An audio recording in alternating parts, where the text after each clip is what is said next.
Beijing में हुई हालिया मुलाकात के बाद चीन और कनाडा ने एक दूसरे पर लगाए गए कुछ अहम टैरिफ घटाने का ऐलान किया है। पहली नजर में यह एक साधारण व्यापारिक समझौता लग सकता है, लेकिन इसके पीछे की कहानी कहीं ज्यादा दिलचस्प है। यह कहानी सिर्फ चीन और कनाडा की नहीं, बल्कि इसमें अमेरिका की भूमिका और बदलती वैश्विक राजनीति भी साफ साफ दिखाई देती है। तो सबसे पहले समझते हैं कि हुआ क्या है। इस समझौते के तहत चीन ने कनाडा से आने वाले कैनोला तेल पर लगाया गया 85% टैरिफ घटाकर 15% कर दिया है। वहीं कनाडा ने भी चीनी इलेक्ट्रिक वाहनों पर लगाया गया 100% टैरिफ घटाकर 6.1% करने पर सहमति जताई है। हालांकि कनाडा ने यह साफ भी किया है कि वह चीनी ईवी के आयात पर एक सीमा रखेगा, ताकि घरेलू कंपनियों को अचानक बड़े झटके का सामना न करना पड़े। अब सवाल यह है कि इतने सालों के तनाव के बाद अचानक नरमी क्यों दिखाई दे रही है। इसके लिए हमें थोड़ा पीछे जाना होगा। साल 2018 में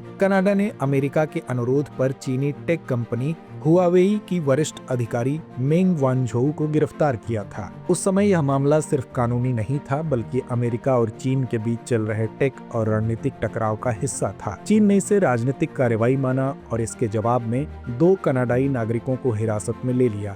इसके बाद दोनों देशों के रिश्तों में भरोसा लगभग खत्म हो गया। इस तनाव का असर सीधे व्यापार पर भी पड़ा। बाद में जब अमेरिका ने चीनी उत्पादों पर सख्त टैरिफ लगाए, तो उसने अपने सहयोगियों से भी यही उम्मीद की कि वे चीन के खिलाफ कड़ा रुख अपनाएं। कनाडा ने 2024 में चीनी इलेक्ट्रिक वाहनों पर 100% टैरिफ लगा दिए। चीन ने पलटवार करते हुए कनाडा के कृषि उत्पादों, खासकर कैनोला पर भारी टैरिफ लगा दिए। इससे कनाडाई किसानों को नुकसान हुआ और दोनों देशों के बीच व्यापार घटने लगा। इसी बीच एक और अहम बात सामने आई, अमेरिका की व्यापार नीति की अनिश्चितता। डोनाल्ड ट्रंप की टैरिफ नीति कभी सख्त होती तो कभी नरम, कभी बातचीत, कभी धमकी। इस उतार चढ़ाव ने कनाडा जैसे करीबी सहयोगी को भी सोचने पर मजबूर कर दिया कि क्या केवल अमेरिका पर निर्भर रहना सही है। प्रधानमंत्री मार्क कार्नी इसी संदर्भ में बार बार यह बात कहते रहे हैं कि कनाडा को अपने व्यापारिक रिश्तों में विविधता लानी होगी। बीजिंग की यह यात्रा उसी सोच का नतीजा थी। लगभग 10 साल बाद कोई कनाडाई प्रधानमंत्री चीन गया था। कार्नी ने वहां सिर्फ नेताओं से नहीं, बल्कि व्यापार और ऊर्जा क्षेत्र के बड़े प्रतिनिधियों से भी मुलाकात की। उनका संदेश काफी सीधा था, कनाडा बदलती दुनिया को समझ रहा है और उसी हिसाब से अपने विकल्प तैयार कर रहा है।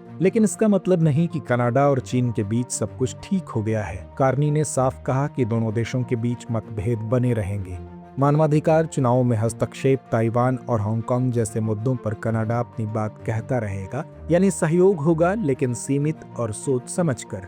अब इसे अगर अमेरिकी नजरिए से देखें तो तस्वीर थोड़ी अलग दिखती है। अमेरिका लंबे समय से चाहता रहा है कि उसके सहयोगी चीन के साथ तकनीकी और रणनीतिक क्षेत्रों में दूरी बनाए रखें। इलेक्ट्रिक वाहन और बैटरी जैसे सेक्टर अमेरिका के लिए संवेदनशील हैं। ऐसे में कनाडा द्वारा चीनी ईवी पर टैरिफ में राहत देना भले ही सीमित हो, यह दिखाता है कि अमेरिकी दबाव अब हर जगह पहले जैसा असर नहीं डाल पा रहा। फिर भी यह कहना सही नहीं होगा कि कनाडा अमेरिका से दूर जा रहा है।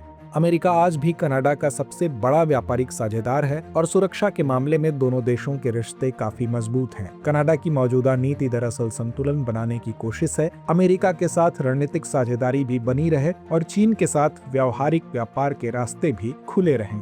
विशेषज्ञ मानते हैं कि यह सिर्फ चीन और कनाडा की कहानी नहीं है। हाल के महीनों में दक्षिण कोरिया, आयरलैंड और कुछ यूरोपीय देशों के नेता भी बीजिंग का दौरा कर चुके हैं या करने वाले हैं। इसकी एक वजह यह है कि कई देश अमेरिकी टैरिफ नीति से परेशान हैं और नए विकल्प तलाश रहे हैं। चीन इस मौके का इस्तेमाल खुद को एक स्थिर और व्यावहारिक व्यापारिक साझेदार के रूप में पेश करने के लिए कर रहा है। चीन की तरफ से भी यही संदेश दिया जा रहा है कि स्थिर और संतुलित रिश्ते वैश्विक शांति और विकास के लिए जरूरी हैं। वहीं कनाडा यह साफ कर रहा है कि कोई बड़ा गठबंधन नहीं, बल्कि जरूरत के हिसाब से किया गया समझौता है। अंत में यह समझौता कोई बहुत बड़ा भू राजनीतिक बदलाव नहीं है, लेकिन यह जरूर दिखाता है कि दुनिया बदल रही है। अब देश या तो यह या तो वह वाली सोच से बाहर निकल रहे हैं। वे एक साथ कई विकल्प खुले रखना चाहते हैं। चीन और कनाडा के बीच टैरिफ में राहत इसी बदलती सोच की एक झलक है। तो दर्शकों, चर्चा को यहीं विराम देते हैं और नोट करते हैं आज का सवाल। अमेरिका की टैरिफ नीति और व्यापारिक अनिश्चितता ने कनाडा के चीन के प्रति दृष्टिकोण को किस प्रकार प्रभावित किया है? इस संदर्भ में गठबंधन आधारित आर्थिक समन्वय की सीमाओं पर चर्चा कीजिए। अब एग्जाम की तैयारी को और बेहतर करने के लिए हमारे चैनल को लाइक, शेयर और सब्सक्राइब करना ना भूलें।